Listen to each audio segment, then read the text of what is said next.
এয়া লৈছোঁ মই ব্ৰইলাৰ মাংস মই লৈছোঁ 250 গ্ৰাম। এয়া মই আলু 3টা কাটি লৈছোঁ।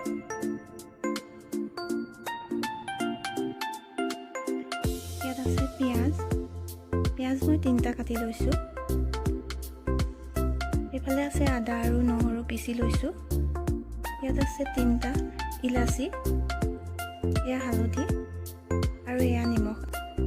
এয়া হৈছে চিলি চচ, সৰু চামুচেৰে 1 চামুচ লৈছোঁ মই। আপোনালোকে যদি জ্বলা খাই বেছি ভাল পায় তেনেহ'লে 2 চামুচ ল'ব পাৰে। আৰু এয়া হৈছে চয়া চচ মই ডাঙৰ চামুচেৰে 1 চামুচ লৈছোঁ। আৰু এয়া হ'ল টমেটো চচ মই ডাঙৰ চামুচেৰে 1 চামুচ লৈছোঁ। আৰু এয়া ধনিয়া আৰু ইয়াত তেজপাত 2 কিলা লৈছোঁ।